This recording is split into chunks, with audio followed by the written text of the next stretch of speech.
Okay, colleagues, we've hit the magic number of 40. We have a critical mass, we have a quorum, and we'd like to kick off. So let me commence with greetings to all of you.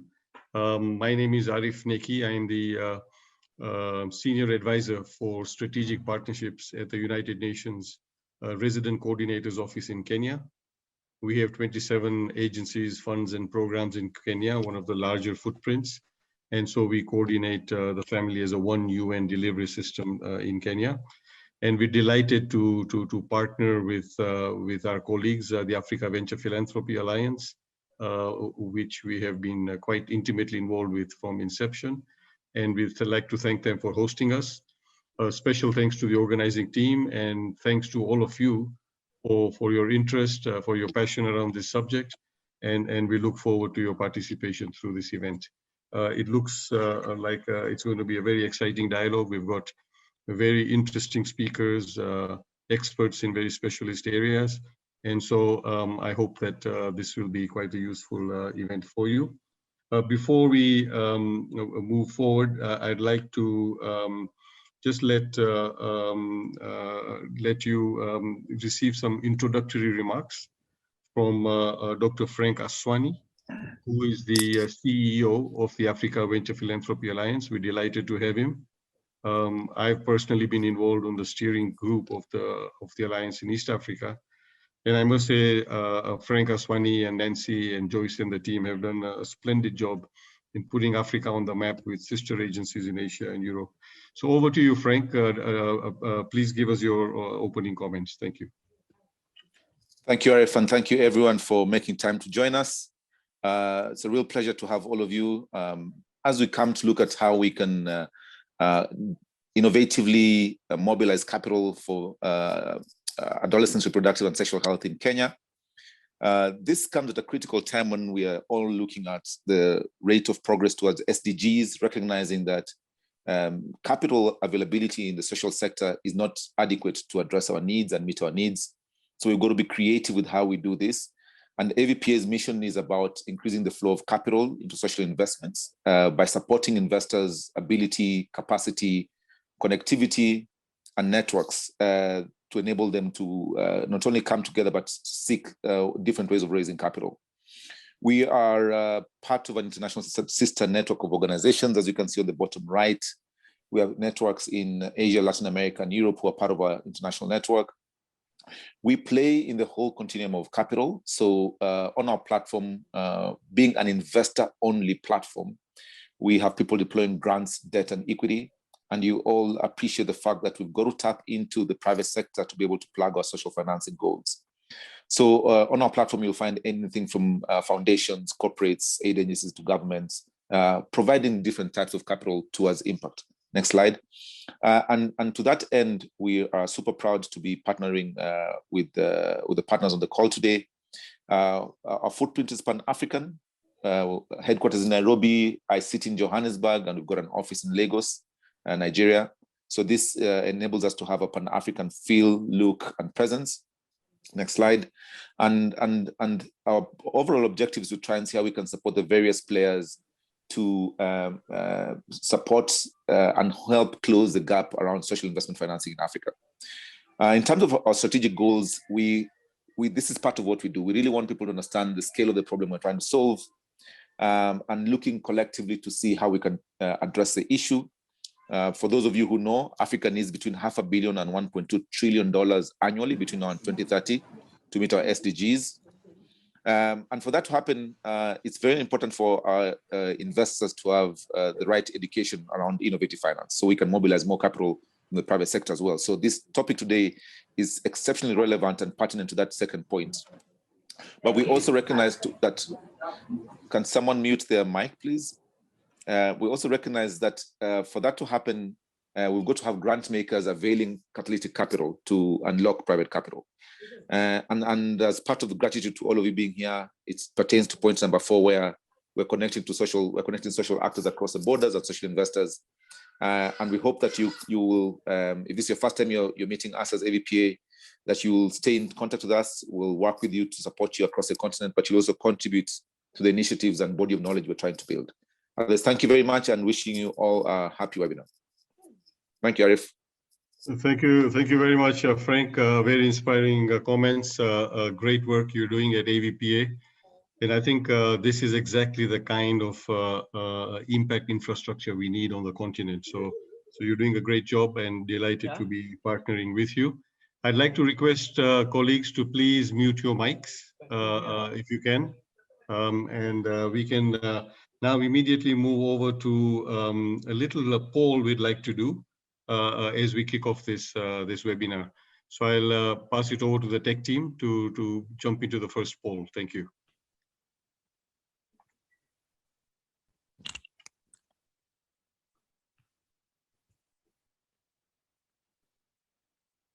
Joyce, can we go with the first poll? Thank you. Colleagues, you see on the screen some questions for you. We would request you to kindly pick your choices right away and submit. It's just a direct input onto the screen. Thank you. Yeah.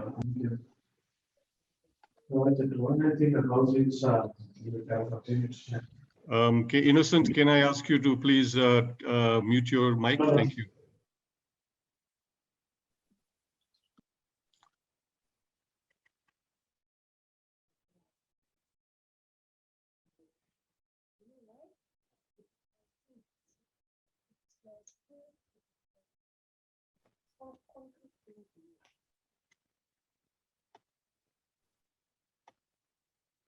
Great. So I think we should be more or less done with all the submissions. Can I request the team to are you going to present the results of the poll right away? Thank you. So as we can see, 81% of the participants, and we have 47 participants, have heard of DIBs. 19% have not. 22% understand what they are. 17% don't, and 61% say they somewhat understand it. And finally, we have 28% organizations that have been involved in structuring a development impact bond, 61% that haven't, and 11% have somehow been involved. So it'll be interesting to follow these stats as the webinar progresses. Thank you, colleagues. Thank you, tech team, for that poll. I'd now like to invite our first speaker, Anne Parker, who's the head of business development at In Their Hands, to speak to us. We'd like to learn more about the ITH model, the In Their Hands model, and the Adolescent Sexual Reproductive Health Development Impact Bond that we're discussing. So Anne, welcome. If you'd just like to say a quick word of introduction, and then I'm going to pose a question to you. Over to you. Yeah, great. Thank you, Arif, and good morning, good afternoon to everyone on the webinar. I feel really honoured to be able to talk about this programme of In Their Hands specifically, which is a very exciting programme, which where we have quite a perfect case study to talk about today in terms of a development impact bond. So really look forward to hearing your comments and questions throughout.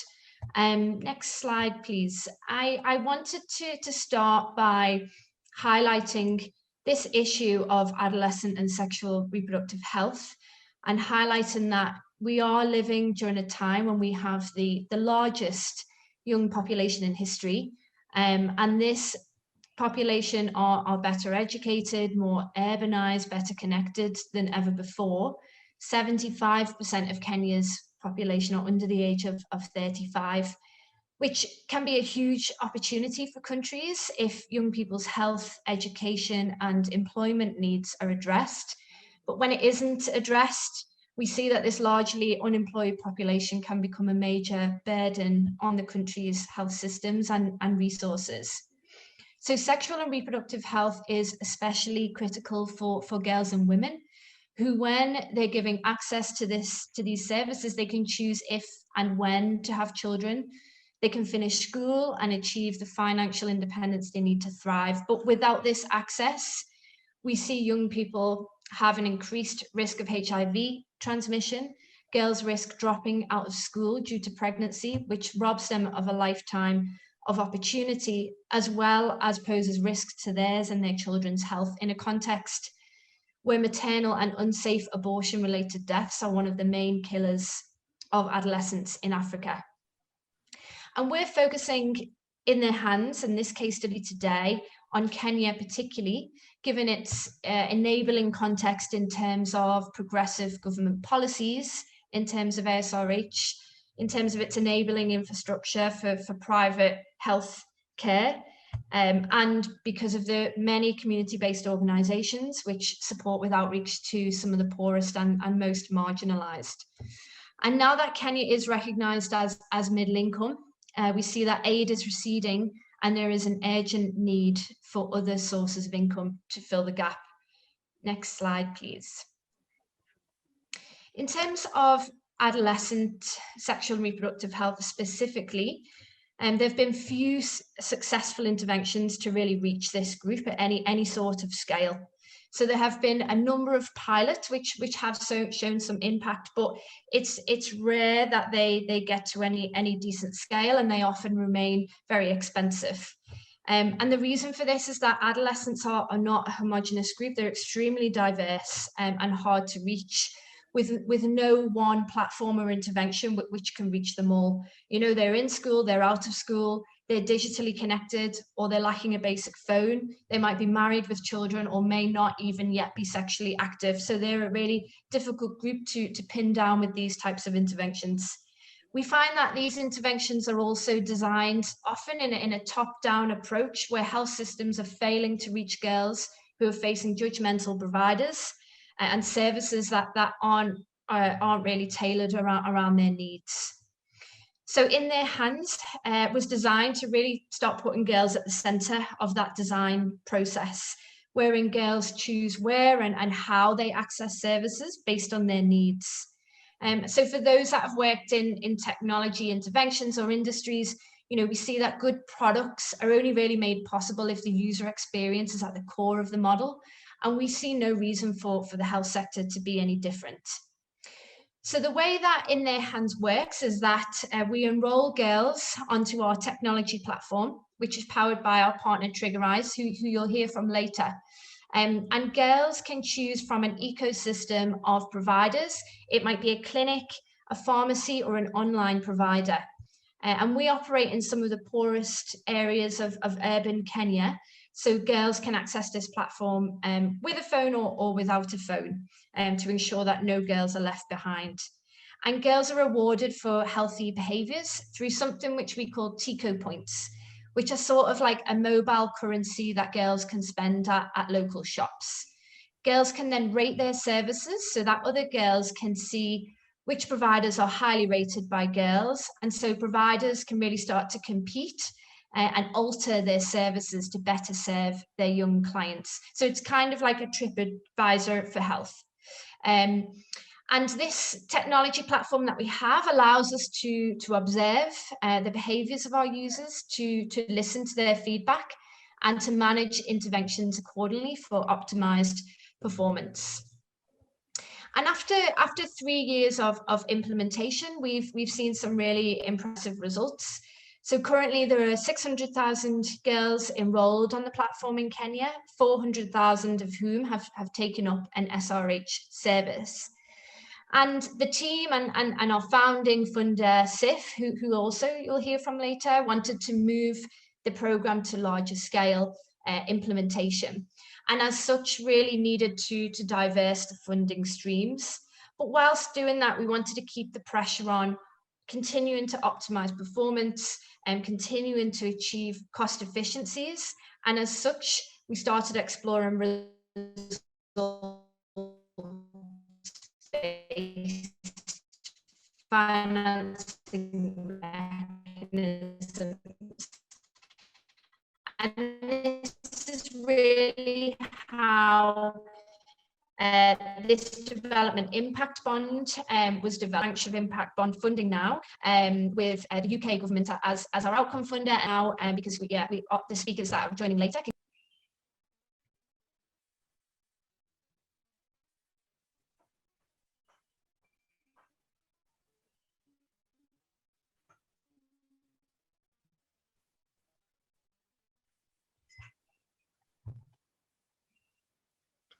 Thank you, Anne. Arif, over to you. Thank you very much, and that's great. And thanks for keeping it tight and succinct. I'd now like to ask you a specific question. So development impact bonds can often be utilized to improve underperforming or pilot models which have not yet proven their concept. Given that ITH was a high-performing program already operating at medium scale, why was a DIB model relevant in this case? If you could give us a focused answer, thank you. Yeah, it's a good question, and we find there's sort of three reasons for this. The first being that with the development impact bond tranche of funding we have now with the UK government, this allows us for only 18 months of programming, which allows us to look at things like service uptake, even contraceptive prevalence rates in our target geographies, but it doesn't give us enough time to look at deeper impacts, such as, is this having an impact on adolescent birth rates, for example? And so a prolonged period of DIB funding, of outcome funding, will give us that chance to really evaluate some much deeper impacts. The other is, you know, we have proven the concept of ITH at this point, but there's still a long way to go in terms of strengthening this program, and particularly, you know, given that we're talking about an adolescent audience here, sustainability for these types of services really looks at government buy-in in terms of public sector integration of this model, or even public purchasing of the model. And again, you know, a short 18-month piece of outcome funding, it isn't really going to get us very far in terms of that sustainability piece. We needed an elongated program period to really look at some of those longer term sustainability milestones and interventions. It also allows us to ensure a cost-efficient model that's affordable for funders, for investors, for governments. As I say, because we have technology at the heart of this model, it allows us to constantly iterate, constantly look at what's working and what's not working, and optimize. This is really allowing us to reduce our costs significantly. And, you know, our projections over the next 5 years allow us to see, you know, a very affordable model at the end that we would hope is affordable for governments even. And the third piece is, you know, having this more kind of sophisticated program for a DIB allows us a longer period of time to draw in additional funders to diversify the funding stream, you know, in relation to what Frank opened with, to really tap into to some kind of non-traditional funders as well, into this outcome fund.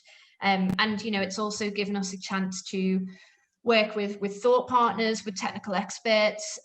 Keegan will be talking about the partnership that we now have with UN teams in Kenya, which also allows us to really strengthen this program even further.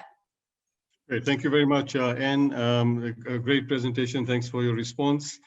And in the interest of time, I'm going to move straight over to Beatrice from COIS. Beatrice is the head of business development. Beatrice, over to you. If you could make a succinct presentation, and then I'll have a question for you too. Thank you. Thank you, Arif. Hello, everyone. A pleasure to be here. So the previous slide, please. Social and development impact bonds are innovative finance instruments that were created about 10 years ago to address two critical issues in development, which are the need for more innovation and the need for increased efficacy if we are to solve all the SDGs and issues out there with the limited amount of available funding. In a nutshell, the way they work are investors commit upfront to funding a development program over several years, with the knowledge that they will recoup their capital and potentially make a profit, depending on the social outcomes generated by the program. So a very different perspective on investing for investors, which are usually used to being remunerated on the profits of the underlying business, or just in the form of a pre-agreed rate of interest. The parties that commit to reimbursing and making those final payments to the investors at the end of the project are called outcome funders, who can be as well public as private donors who have an interest in solving the underlying issue. Typically, these instruments will happen. I have to say they are complex, as many of you know, to make happen. So you should only do them if they are deemed to be useful and additional.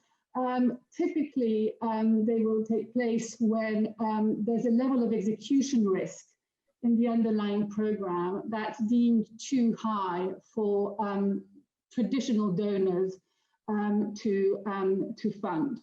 And so basically you bring in investors with their main competency, which is what they know best at doing, is putting their capital at risk. The advantage for the underlying program is the autonomy it gives them, the flexibility to focus and adapt their programs with a sole focus on generating the outcomes. This is by contrast to the traditional ways of grants, although that's shifting, but which are often, as you know, based on annual budgets and based on the delivery of activities. At the heart of these instruments and fundamental to these instruments are an independent evaluation, which will usually be quite detailed, quite comprehensive, potentially quite expensive, which is why mutualizing the cost of such an evaluation over several funders or over a large size program makes sense. Next slide, please. In practice, as Anne highlighted, an example of an impact bond is the first tranche of the ASRH DIB, which CIF, the Children of Investment Fund Foundation, signed or got into with the UK's FCDO.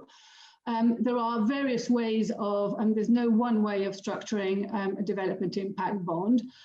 In this case, there is a direct agreement between the investor and the outcome funder, whereby FCDO has committed to pay CIF a certain amount, which is none or all of their principal, plus potentially a small return, depending on the outcomes generated by ITH and Trigger Eyes over the 18 months of the DIB.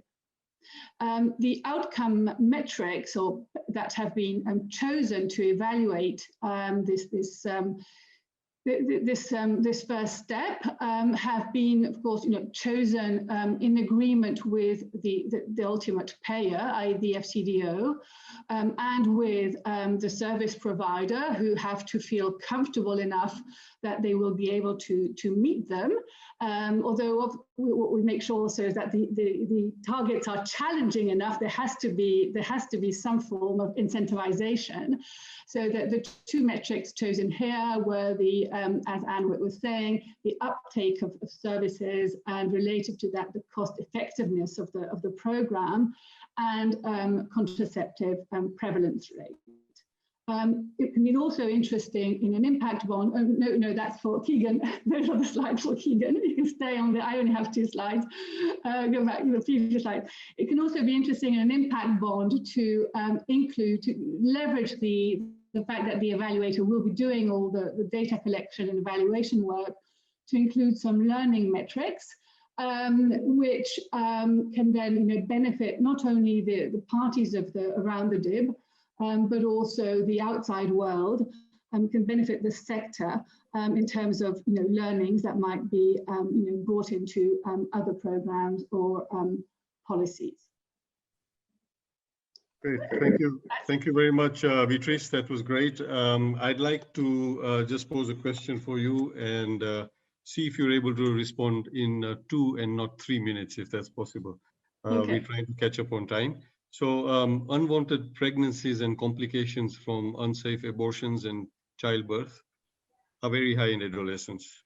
Young women are also subjected to harmful cultural practices like FGM, forced early marriages, sexual violence, which also increases their risk to STIs. So as an intermediary, how can you integrate such issues into the design of a DIB? Thank you.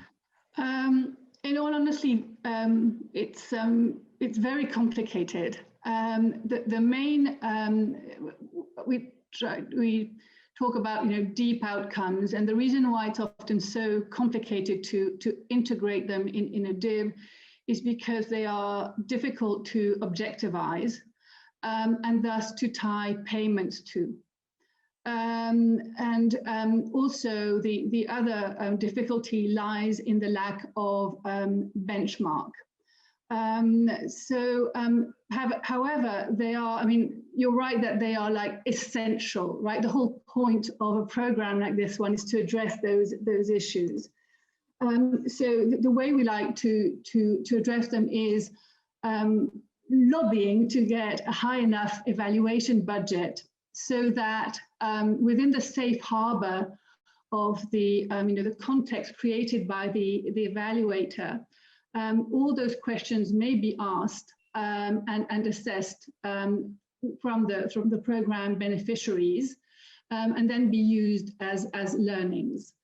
So we tend to think that actually often the learning aspects are as important as the payment metrics aspects, but they will tend to have to be kept separate. Thank you very much, Beatrice. A great response, and we appreciate your presentation. I'm going to move on to a second poll. Tech team, if you were able to put up a second poll. Participants know that this is the first of 3 development impact bond webinars, and the last one will be a workshop model. So this is the first in a series. Please click your responses on the screen on this poll. You have 2 questions in front of you. Please go ahead and click, and then let's see what the results are before we move on to the next speaker. Thank you.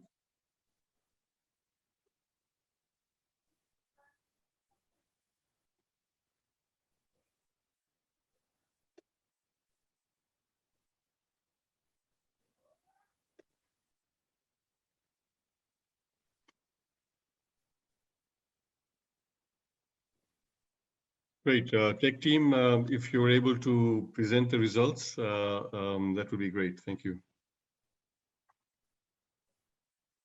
Okay, colleagues, you see it in front of you, 50-50 in terms of DIBs being a viable way for ASRH issues in Kenya. This is quite interesting. The other 50, of course, is to some extent as opposed to a no. And the second question on organizations being willing to support such an initiative in Kenya is great to see. There's quite a strong support here in terms of 73%.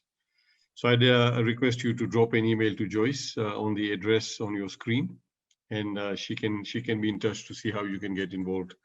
Without further ado, I'm going to jump straight over to our third speaker, Richard Matikanya, who is the Chief Operating Officer of Triggerize.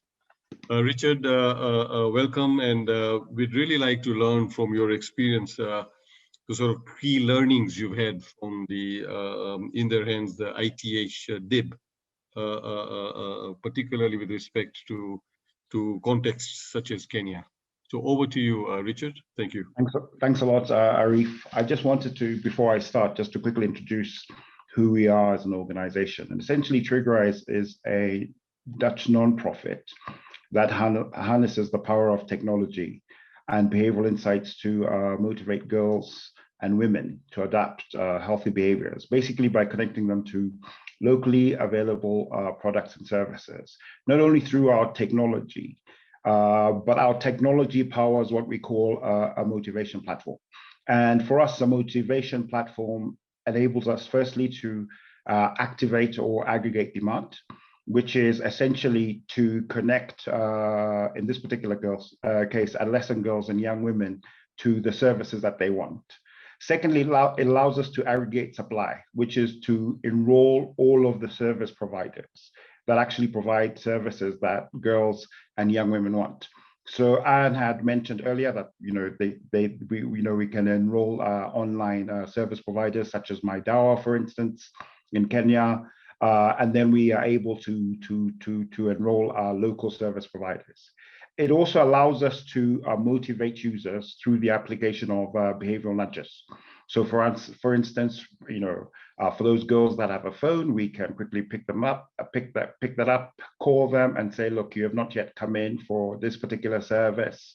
We can gamify it to allow them to be able to increase knowledge, for instance, around contraception, side effects, etc. And then we can also nudge them. And Anne had talked briefly about our loyalty points. And in particular, in this case, we are nudging them around feedback, because we believe that the feedback that girls provide for services is critical in terms of improving it. Secondly, fourthly, our platform enables real-time data. And that really allows adaptive implementation on a day-to-day basis. And the power of our platform is that it allows us to enable horizontal integration. And it's essentially like Uber, Lyft, and everything else. So once you build a critical mass of users on the platform, essentially those users begin to generate demand by themselves. And then also the power of our platform allows us to outsource activities with regard to demand generation and service providers to those who actually know how to be able to do the work. And then finally, in relation to empowerment, I talked about it briefly earlier. It really allows us to reduce that asymmetrical relationship between girls and women and providers and demand generators by actually allowing them to have a voice and then begin to drive accountability. And we've been operating these platforms ourselves directly in Kenya and Ethiopia, and then through our partners in India, the US, Burkina Faso, Cameroon, and Uganda. And we've been implementing, as Anna mentioned earlier, in Kenya since 2017. And we've been implementing this DIP since September last year. And for us, there are several lessons that we've actually learned about implementing adolescent sexual and reproductive health DIPs. I think the first one is that real-time data is just a critical asset. I don't think that anyone can implement DIBs effectively without real-time data, which actually supports a very iterative approach to project implementation that's actually required when you're implementing DIBs, particularly in an evolving environment. The second lesson for us is just really, you need to have an adaptive implementation, agile mindset. The COVID epidemic brought home for us the importance of adaptive implementation in terms of requiring changes in terms of how we were actually delivering, changes in terms of the tools and methodologies that we actually had, changes in terms of some of the channels that we actually needed to create to be able to deliver services to girls where actually they were. So we had to quickly adapt and evolve. And that's what a DIB actually does to you. It forces you to be able to do that very, very quickly. Then I think for us, we found it quite important in terms of its ability to actually spur innovation. It has helped us, force us to think through how we can reach our target more effectively, more efficiently. And as our colleague had talked earlier about, a matrix around cost effectiveness, how are we able to deliver the same quality cheaper? So these are some of the lessons that we've really learned on the ground in terms of helping us to think through how we'll be able to scale this going forward. But I think also for us, one of the key lessons that we've actually learned is that for the DIB to fully deliver its potential, there needs to be an upgrade in terms of ways of thinking. While in the design of our DIB, the outcome payer also put a number of conditions on the grant. It's very much an accountable grant guidelines that the UK Foreign and Commonwealth Office have, and it restricts you in terms of the things that you cannot do, the sort of permissions that you may require time and again. So for instance, because we provide subsidies, one of the things that we wanted to do is look at improving biometrics and authentication. And, because it sits within an FCDO grant and there's some accountabilities to colleagues in the UK, permission needs to be then made about changes that one needs to make to be able to introduce, for instance, new technologies and everything else. So those flexibilities, I think, are important in the future to really take on the power of the DIB. I think for us, the other lesson that we've really learned is just the critical importance of actually the investors, of the service providers themselves in the design. Because firstly, we understand the issue or the challenge that's there. We have very deep expertise, and therefore we are able to assist both the investor as well as the outcome payer in terms of thinking through, what is ambitious enough, what is a scope, potentially thinking through matrix that make sense, that are objective, that are easily verifiable. And then the next lesson for us is really DIBs really require a change in the relationship. CIF has been a strategic partner for Trigrise for quite a long time. They've primarily worked with us as a donor. In this DIB, they have transitioned to us to be a social investor, to be an investor. And the relationship has really changed. And really, it's really about that we are both co-driving. It's no longer that they give us a bit of money, we implement, implementing DIBs, the relationship between an investor and an implementer service provider really becomes one of mutual benefit, and that, it's teamwork. You are doing that together. So that's been very, very important for us. Thank you, Richard. Appreciate that. Great inputs. I have a specific question for you. If you could give me a 2-minute answer, I would appreciate that. Vulnerable and marginalized groups, including the youth, are often excluded from service provision, including SRH. So is the DIB focusing on how to sensitize relevant stakeholders on the importance for intervention, especially for this group of people? Yes, I think we were quite fortunate, obviously, with the outcome payer, FCDO, and part of their own particular commitment around Family Planning 2020, and the importance of making sure that you leave no one behind.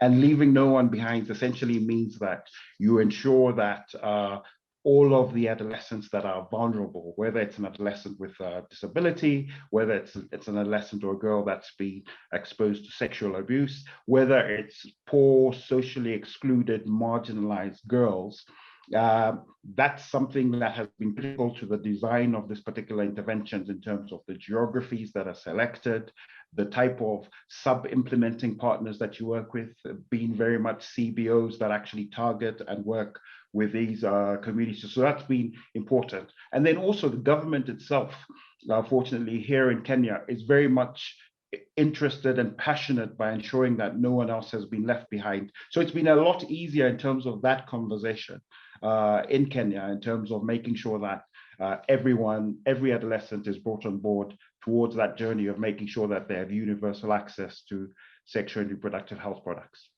That's great. Thank you very much, Richard. Appreciate your inputs and the partnership with you. I'm going to move straight on to Mark Laichena, who is with the CIF, the Children Investment Fund Foundation, and is the manager for Adolescents Africa. Mark, I'm going to give you 5 minutes if you want to tell us a little more about why a DIB model works for CIF and some of the lessons you learned from the FCDO CIF Development Impact Bond as well. Thank you. Welcome. Sure. Yeah, of course. Thanks so much, Arif.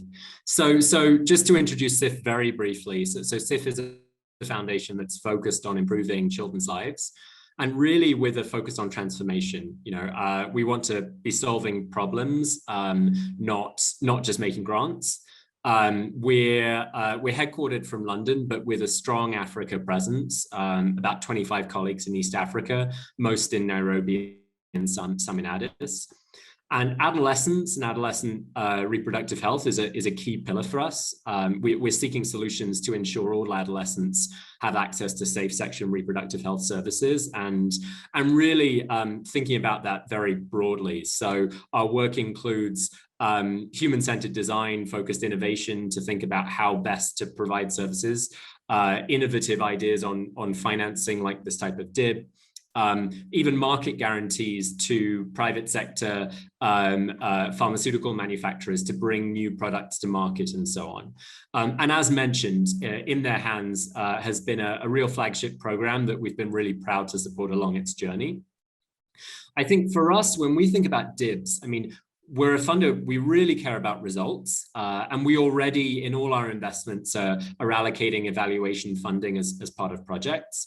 We're also keen to crowd in funding and have a transformational impact. And so that's where DIBs have sort of come in as an interesting way to attract new investors and also to really focus on results. And we've had experience both with ITH and others. I think at the same time, we recognize DIBs, as mentioned, can be very complex. There's a lot to work through. It can be expensive to set up the design and targets and so on. And so I think what we see as CIF is that, the programs which make sense for DIBs, as Richard said, you need a program where the implementer really can drive impact if they have with the right incentives, which works well for data-driven programs, for programs where there's an opportunity to refine along the way. And also, DIBs are really about unlocking capital from risk-averse and new investors. And so we're certainly not coming along and saying, in every case, make it a DIB, make it a DIB, make it a DIB. But I think in this type of situation, where perhaps the types of interventions are new and the goals that are being achieved are new, and there's an intent to sort of continue demonstrating to government or other risk-averse investors, we've just thought that there's just a real opportunity here. And so it's been worth trading the complexity and the cost and all the what it takes to do that well, and to partner with FCDO along the way in order to seek to try and demonstrate that. Great, thank you very much, Mark, and really delighted to have CIF as a partner with the SDG Partnership Platform and all the other partners that are on this call today. A specific question for you, if I can give you two minutes to respond. At current estimates, if no changes are made to avert maternal deaths, the loss on productivity over the 10-year period will be almost $22 billion. And the loss from disability will total $23 billion. This is a direct quote from the WHO Regional Director for Africa, Dr. Ibrahim Samba. So really, the question for you is, will the DIB change or impact maternal health services affordability? And in what way and how do you think this might happen? Thank you. Yeah, it's a really good question. I mean, just looking at the In Their Hands program, we've, as mentioned, we've seen costs come down a lot from scale and intentional choices, and I think that the DIB continues to keep focus on that. But I think stepping back, I mean, when we think about that as CIF, we do think a lot about sustainability. CIF and other funders can put money in, but we aren't going to be sufficient and aren't the sustainable funder in the long term to be able to drive these types of huge changes. So we, especially CIF Africa, there's a core focus on sustainability through public. And so then we have to think about, well, what does it take to get to government take-up? And that can include demonstrating impacts, lowering the costs to make it affordable for the public sector. And I think that we see the DIB as, we're certainly pushing on the cost and impacts piece in the demonstration. We hope we can keep moving in that direction, and that may be able to drive towards making the type of public sector uptake that's necessary, the affordability for the necessary public sector uptake. I think the second, of course, is recognizing that in the interim, we need to broaden the pool of donor financing to support these pieces. And again, we hope that having something like DIBS can bring even the more risk-averse investors to the table. So I think that's DIBS certainly no silver bullet for that huge challenge, but I think that's where we see the DIB fitting in. Great, thank you very much, Mark, much appreciated. I'm going to bring in our last presenter, not our last speaker, but our last presenter, who is Corey Keegan, the Program Manager for Adolescent and Youth Sexual Reproductive Health at the United Nations Population Fund, UNFPA. Keegan, I'd like you to tell us a little more about how impact bonds and blended finance play a role in UNFPA's work, and about the UN Kenya's support to this transition from SDG funding to financing. So over to you, if I can give you 5 minutes. Thank you. Yeah, thank you very much, Arif. I'm really delighted to be part and parcel of this conversation today. And I'm not doing this on behalf of UNFPA, but rather on behalf of the UN team that is part and parcel of a team that is really trying to put together a scale-up of the development impact bond through the SDG outcome fund. So I get a presentation that perhaps maybe you can go to the first slide. And as you do that, maybe just to say that the matter at hand of adolescent sexual reproductive health is really critical to the work that we do as United Nations Population Fund, which is basically the lead UN agency on matters of sexual and reproductive health, and we strive to deliver a world where every pregnancy is wanted, every childbirth is safe, and every young person's potential is fulfilled. Perhaps the next slide.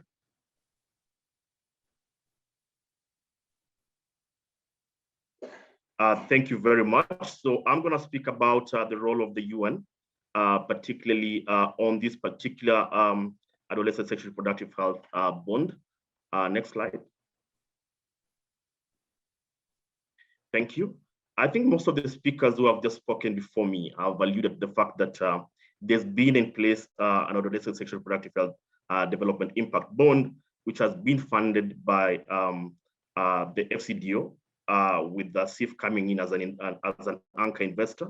And so in March last year, the joint UN team comprising of WHO, UNFPA, UNAIDS put together a concept note to the SDG Outcome Fund, that is in collaboration with the SDG Partnership Platform, with an attempt to unlock some $7 million of SDG financing towards adolescent sexual reproductive health outcomes. And so basically, we tabled this concept note, and basically in this arrangement, we are trying to scale up what has already been shared earlier on, trying to come up with a concept that then will seek to reach an additional 200,000 adolescent girls with HIV and SRH services, with the anticipated funder being the SDG Outcome Fund. And of course, just to highlight the partnership that we have in this arrangement, we are looking at the SDG Outcome Fund coming in as an outcome payer, the CIF coming in as the anchor investor as well. We have UNFPA coming in as the outcome fund manager, and also the technical lead in terms of the public pilot and resource mobilization efforts. We have the WHO coming in terms of spearheading the learning agenda. I think the other presenters have talked, the importance of the learning agenda within any DIB arrangement. and also the UNAIDS and the SDG partnership platform providing more or less the technical lead in terms of coordination, advocacy. Triggerize being the main implementing partner in terms of service delivery. COIS being the technical partner for deep structuring, and the government of Kenya, of course, because when you talk about any program that seeks to deliver health, of course, we have to do that bearing in mind that the government has to be an integral part of it when we talk about sustainability and what have you. So where are we in this particular call? Basically, we are at the process of restructuring the proposal. The proposal came in at number 16 out of the possible 155. And basically, it is what we consider as, one has been considered as among the proposal within the funding pipeline. So really a lot of anticipation in terms of being able to scale up what has been already set up with the previous arrangement between the FCDO, CIF, and Triggerize. Next slide.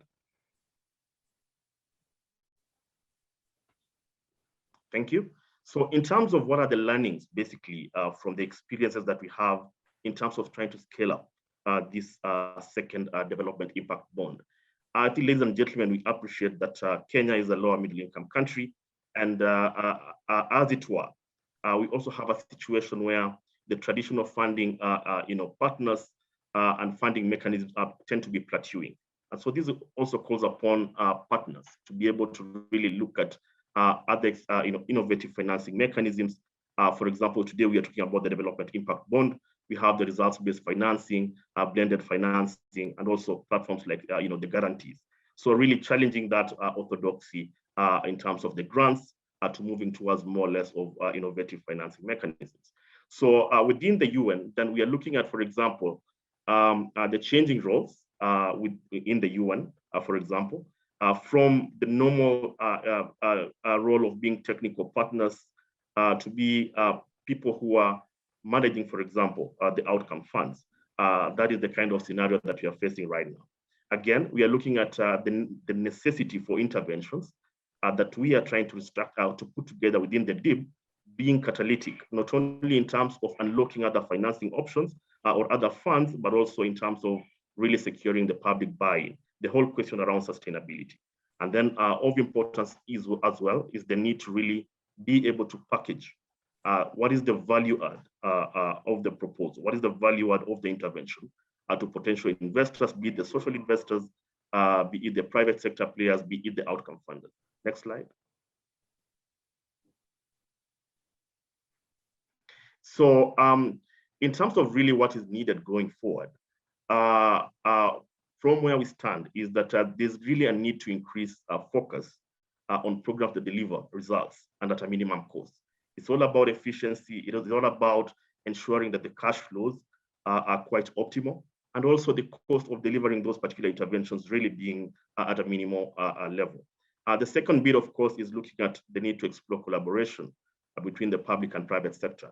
And this is what we have been trying to really capitalize and achieve through this new working arrangement, really trying to see how best we can be able to unlock the private sector funding. And maybe just to highlight the fact that going by the what has been documented in terms of innovative financing, if you look at between 2006, we had unlocked about 8.2 billion in terms of innovative finance resources towards innovative financing, and it is projected that by the year 2020, that amount is going to go up to around 18.2 billion. So really, the future is really about catalyzing this kind of public and private sector relationship.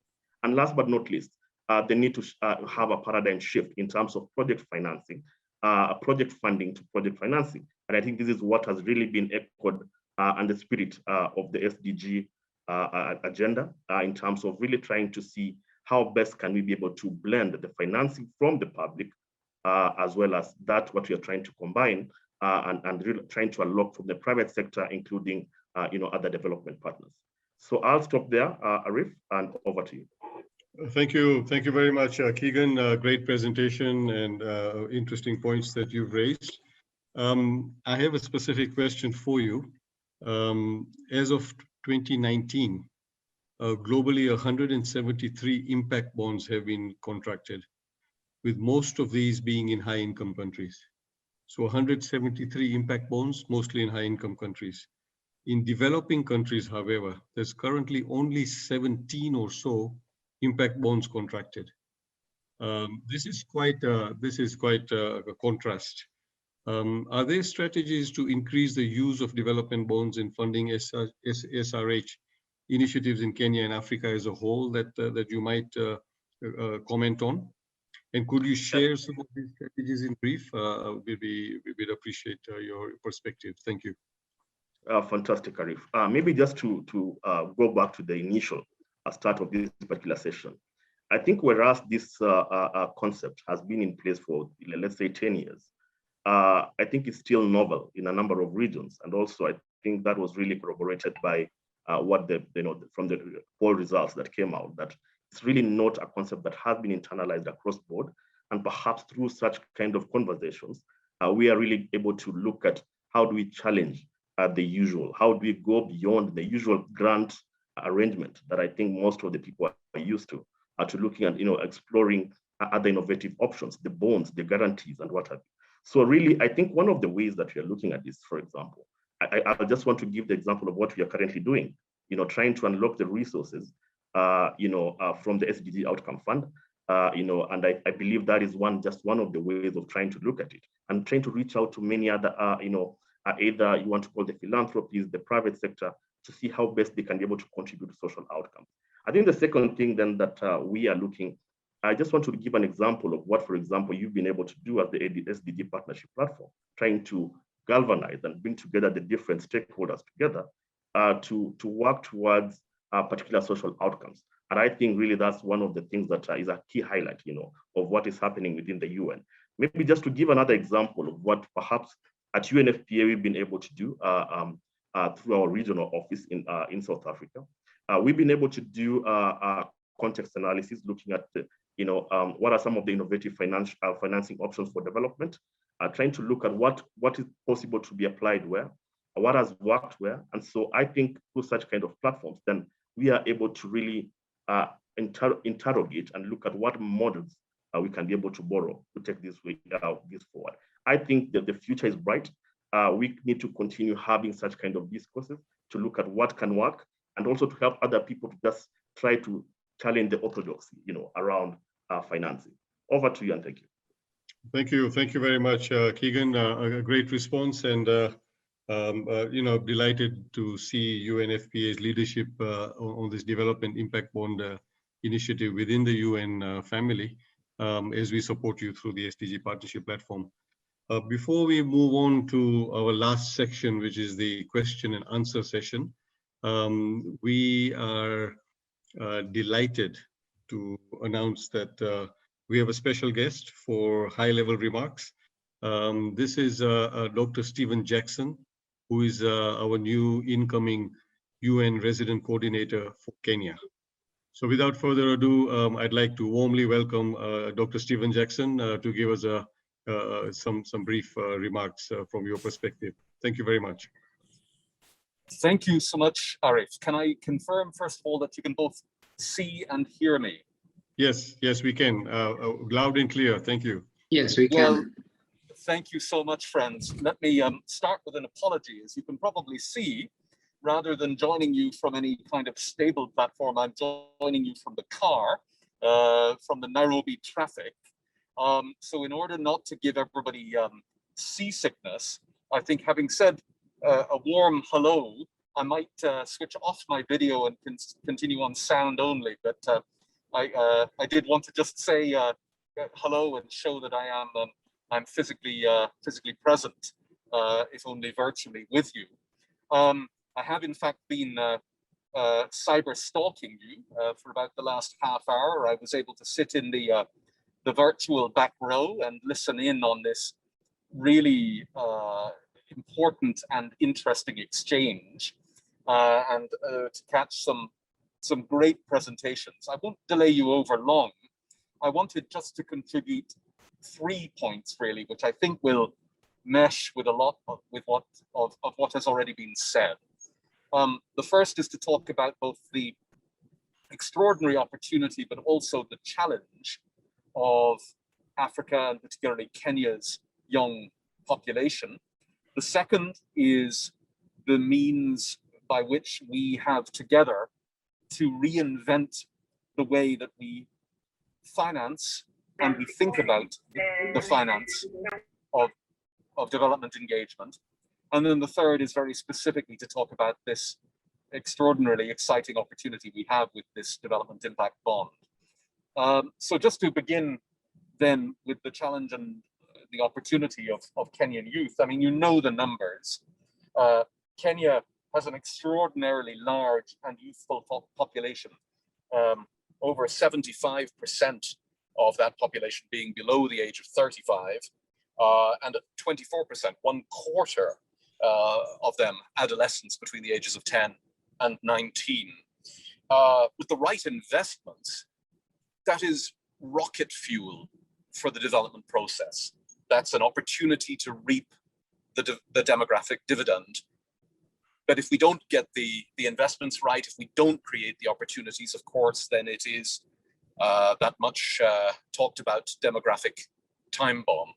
So this is a key moment, a key opportunity, a key challenge. We know the dimensions of that challenge. We know the numbers. We know the different risks that we have in terms of teenage pregnancy, in terms of spreading HIV infection amongst young people, the scourge of gender-based violence, the particular scourge of harmful cultural practices like FGM, and so on. So all of these together really limit our opportunity to help Kenya realize this massive opportunity that it has in its young population. So that's point one, and you surely don't need me to belabor that one. Number two, as has already been said, and Keegan noted it as I was listening there, Kenya is now a lower middle income country. I worked here almost 30 years ago when it was an LDC. It has changed enormously, and this is great, but it does mean that the traditional development financing paths are melting away, and it puts squarely in front of us the challenge to reinvent the way that Kenya finances her development. And key to that is going to be working with the private sector and galvanizing this change from funding to financing that the United Nations Secretary General repeats on an almost daily basis. We cannot get to the Sustainable Development Goals without the private sector, without massive private sector investment. And this is where you come in, and this is where our SDG public-private partnership platform comes in, which leads me now to this extraordinary innovative opportunity that we have in front of us to develop together this DIB. Arif just said only 17 such in the world at all that focus on Africa. But beyond that, this would be, at least as far as we know, the world's first development impact bond on adolescent reproductive and sexual health. So it is a moonshot or a Mars shot. If you've been watching those extraordinary videos of the helicopter flying on the surface of Mars, this is what we're trying to do. We are trying to galvanize the energies and the investment of the private sector towards one of the critical challenges that faces Kenya in terms of adolescent reproductive and sexual health. I believe we can do it. I strongly believe we can do it, but only with your help. This is innovation at its finest. That means risk-taking. That means sharing risk by working together. And I really think that we have the opportunity to create together something special that will not only materially impact the lives of 200,000 adolescents in Kenya who will then form the next generation to deliver Kenya's development, but it also will provide an extraordinary model for what is possible when you put public and private energies together, you put public and private investment together. And we in the United Nations are pledged to help realize this extraordinary opportunity, but we can't do it without you. We cannot do it without your expertise and your advice. So I'm really grateful that we've had this opportunity to think about this together. Really grateful to the Africa Venture Philanthropy Alliance and to partners like TriggerWise, KOIS, SIF. With all of you on the line, with those organizations, we can carry this thing across the line. We can launch the world's first DIB on adolescent reproductive and sexual health. And I'm really looking forward to doing that with you. So thank you so much. I will put on my camera one more time. And I'm a bit naughty, I have my mask off, but I just did want to say a big hello. Wish you all the very best, and we go forward together. Thanks so much. Back to you, Arif. Thank you. Thank you very much, Dr. Jackson. Appreciate your comments, and I think you've energized the discussion with your comments and your enthusiastic support for this initiative. I'm also very gratified to see that we have about 56 participants. So this is obviously a subject that's attracting a huge deal of interest. And as Joyce has mentioned, this is a series of 3 events, the third one being a workshop format. So stay tuned, and the AVPA team will be in touch on the next ones. Before we go any further, I'd like to now open up the plenary. I'm sure there must be a number of interesting questions, clarifications, comments that colleagues have. I've seen a couple on the chat box as well. So what I would request is for you to put up your hand, and we'll be happy to invite you to ask your questions. So would you like to do that? Raise your hands. For the first one, feel free to jump in at this point if you like. Any questions? Please proceed. The floor is open. And as we wait for that just to kick off, I'd like to maybe invite and put on the spot our good friend Judy Njino, who is the CEO of the UN Global Compact Kenya, and is doing an incredible job in getting private sector companies to embrace the UN SDG principles and to really look at the shared value initiatives around profit with purpose, or what we might say, creating economic and social impact simultaneously. And Judy, I'd just like to maybe ask you, what some of your impressions were. I know you put a comment on the chat box. Why don't you kick us off? Thank you.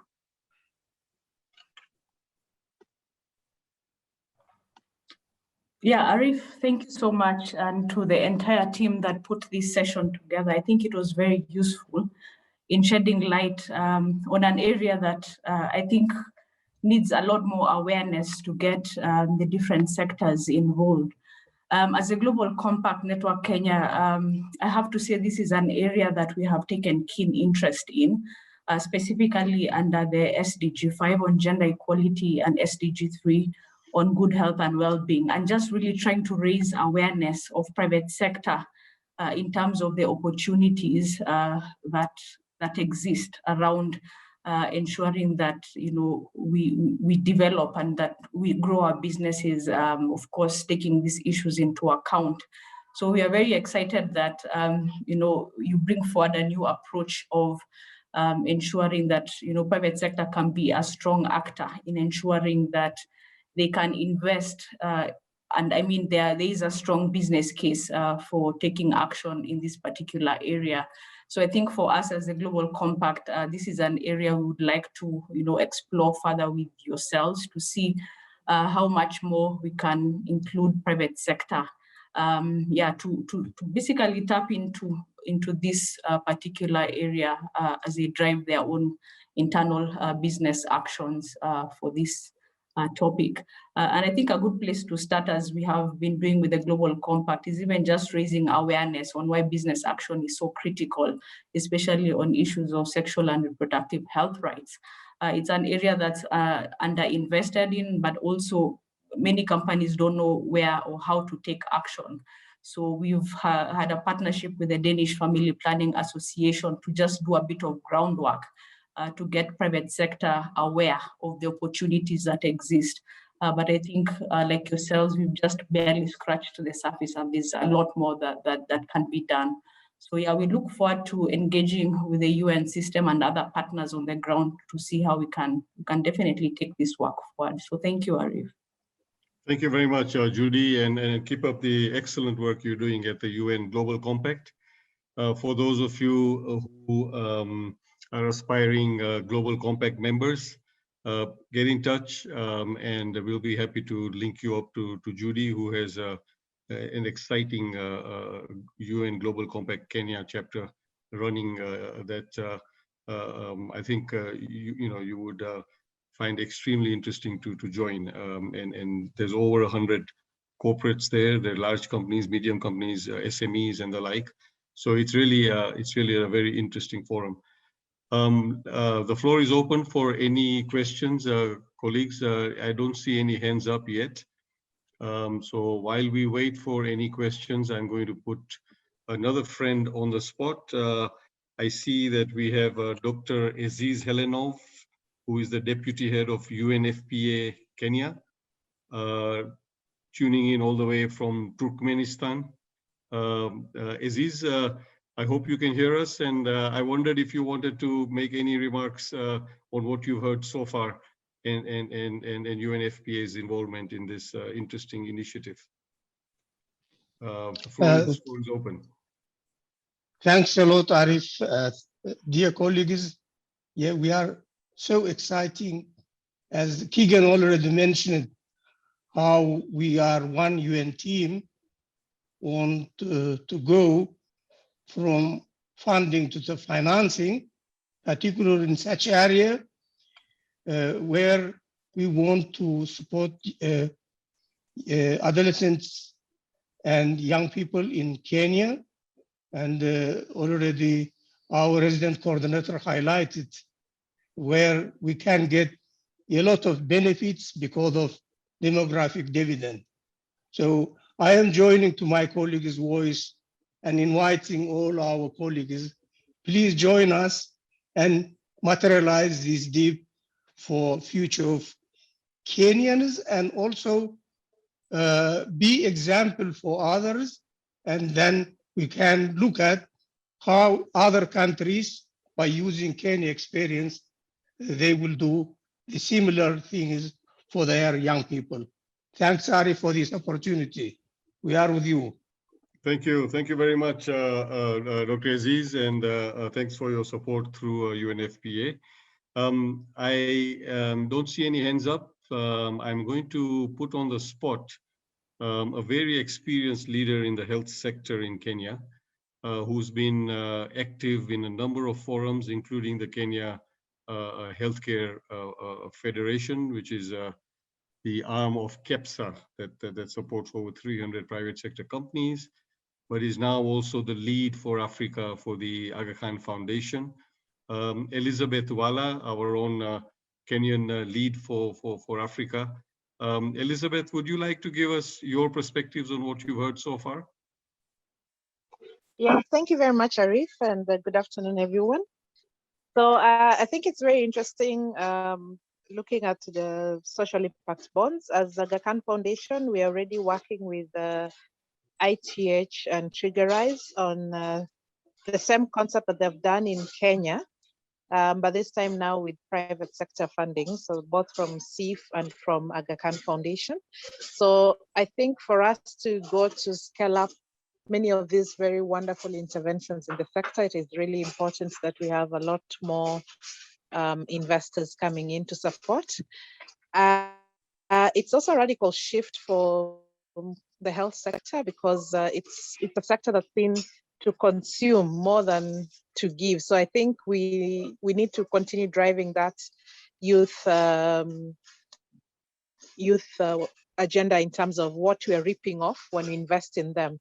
So happy to continue with such discussions and looking forward to getting to know how this pans out. Thank you. Thank you. Thank you very much, Elizabeth. Appreciate your comments and keep up the great work. I've also noticed that on the call we have our South African contingent of Neve Line. We're looking to crowd in investors in their own innovative financing instrument, or the second ASRH SIB with the South African Treasury, and of course the Global Fund. So maybe I could invite one of our colleagues from South Africa, if you'd like to give us your perspectives. We've got Farid Abdullah and Julianne Moodley. Either one of you are welcome to give us your perspectives from the South. Thank you.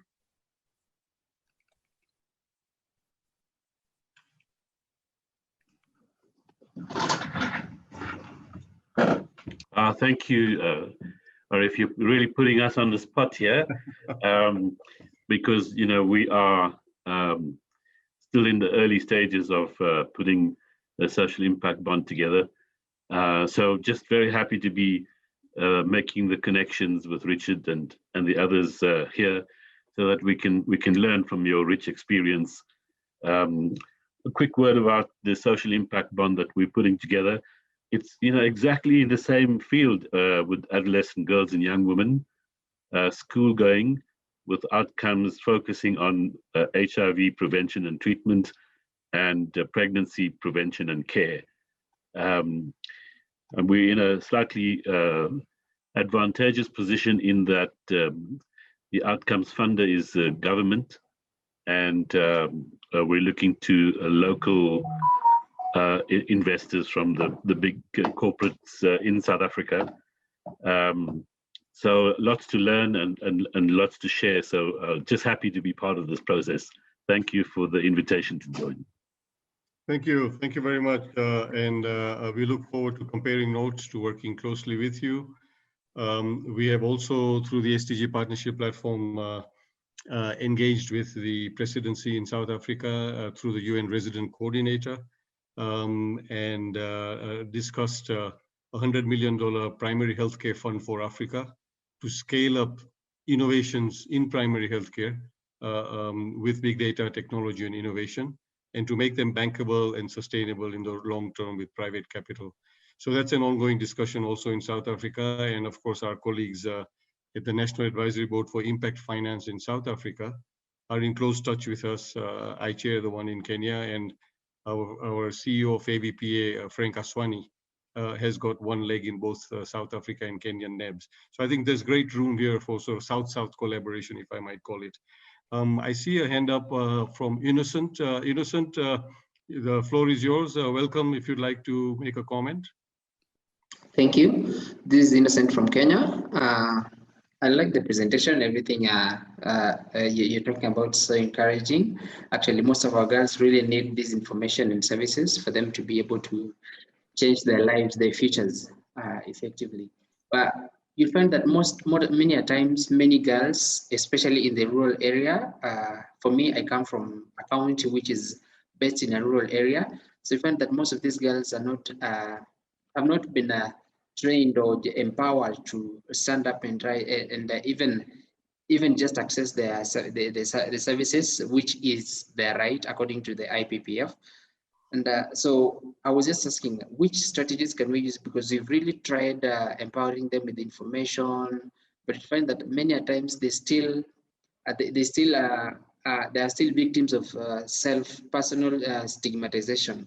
They fear coming out to just access the services themselves. So I don't know which other strategies we can use, because I had one of the speakers saying that among the strategies that are being used is trying to use the non-government, the private sector to see to it that our young girls are accessing their services. And another one is, how can we now look at now the behavior change communication, other than just accessing the services? How can we ensure that girls change their behaviors and attitudes towards their own rights? Thank you. Thank you, Innocent, for your very thoughtful question. We've got a pretty well qualified team of speakers who are experts in their own right. So I'm going to invite any one of our panel speakers to respond to your question. Colleagues, the floor is open for you to respond to Innocent. Sure, maybe I can start off. Maybe I can start off. Richard, yeah, sure. Yeah, sure, I can start off. Thanks a lot to Innocent for that question. And I think for us, it's really, we did have an opportunity just to describe our theory of change. But our theory of change focuses on three things, really looking at the pathways that girls take when they make decisions to be able to take up contraception. And the first part of that is what we call I Want It. And it's really about agency, that girls feel that they have the agency and the desire and motivation to be able to take up and use contraception. The second one is on my terms, that girls are comfortable that they're able to get contraception where they need it. And then the third one is that they're supported, that girls feel that there's a conducive and supportive environment that actually promotes their use of contraception and sexual and reproductive health services. And I think your question sits within the first and the third. So around I Want It, it's really about not just promoting a service, not just telling girls that you need to get contraception, but it's been really situating contraception, sexual and reproductive health within their own particular individual journey and agenda. That contraception helps facilitate their own personal growth, development, and motivation, rather than it being, really about only preventing a particular pregnancy, for instance. It should be more. It should be seen and more. And I think that's where a lot, when you start looking at social and behavior change, that's where there's just been real gaps in terms of quality.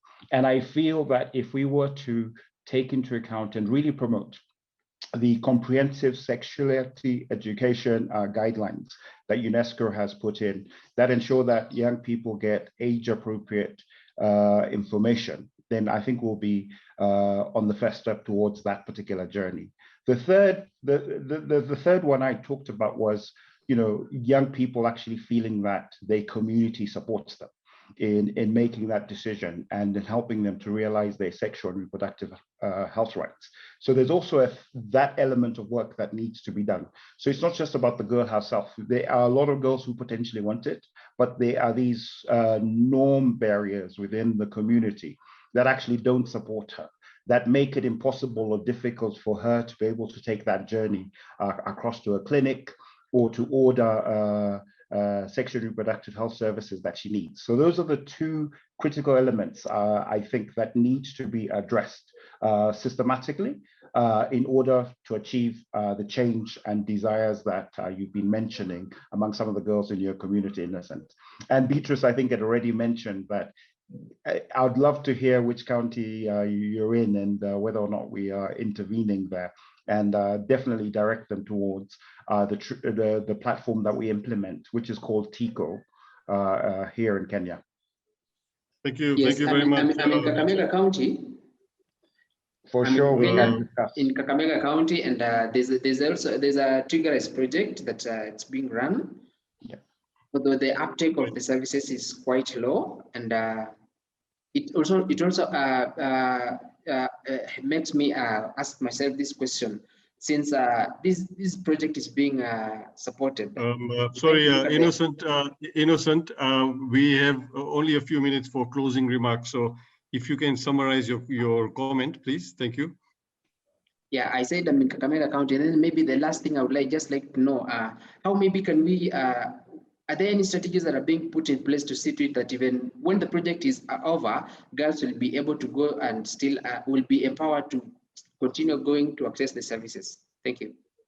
Okay, so I'm going to ask you to put your email on the chat box, and then we'll request Richard and team to be in direct touch with you on your work in Kakamega. Colleagues, as we near the end of the webinar, I'd like to welcome once again Dr. Frank Aswani, the CEO of the Africa Venture Philanthropy Alliance, to give us his closing remarks. I'm going to sign off now, and thank you all for really a great audience, a great set of participants. but also a great set of speakers, a great set of organizers behind the scenes. This has been truly a team effort, and this is very exciting to be part of the world's first ever DIB for adolescent sexual reproductive health. So on behalf of the SDG platform, the UN Family Kenya, I'll sign off and welcome Frank to give us his concluding remarks. Thank you, Frank. Over to you. Thank you, Arif. Thank you so much for pulling this together, and to all the speakers and partners who are involved in delivering the session today. This is super exciting. This is the kind of stuff that that makes us excited to be part of this ecosystem where we're trying to see how we can mobilize capital towards our SDGs and do it in a manner that is sustainable, innovative, and effective. So in the bigger context of things, a big chunk of what we're trying to do as AVPA is also investor education in innovative finance, because if we've got to move capital, we've also got to have the right capacity and understanding of all these new and innovative things from our investment community. And so we're doing some work around building innovative finance capacity amongst our social investors. We are starting off with a 6-month fellowship program, which we're doing with our Asian sister network. So we'll have almost an international feel like to the class on impact investing and innovative finance, bring together 60 social investors into the program, 30 African, 30 Asian, because we believe that there's a lot of cross-pollination that needs to happen between the two continents. And there's a couple more that we want to do, especially around institutional capacity building, because believe it or not, the whole of Africa has only one institution that has an innovative financing program. If you want to use an African institution of learning to teach and train on innovative finance, you have one choice. And that's unacceptable. So we'll be working closely with a lot of people around this particular issue, but I'm looking forward to the remaining 2 webinars, but this has been super exciting, and thank you so much to everyone. Arif, you're on mute. Thank you, colleagues. With that, we come to the end of the program. So once again, thanks to AVPA for hosting us. You've always been a tremendous support. Nancy, Joyce, Frank, the whole team. And thanks to all the panelists, thanks to all the participants. And we look forward to having you for the next webinar on the same series. I bid you farewell and have a good afternoon. Thank you.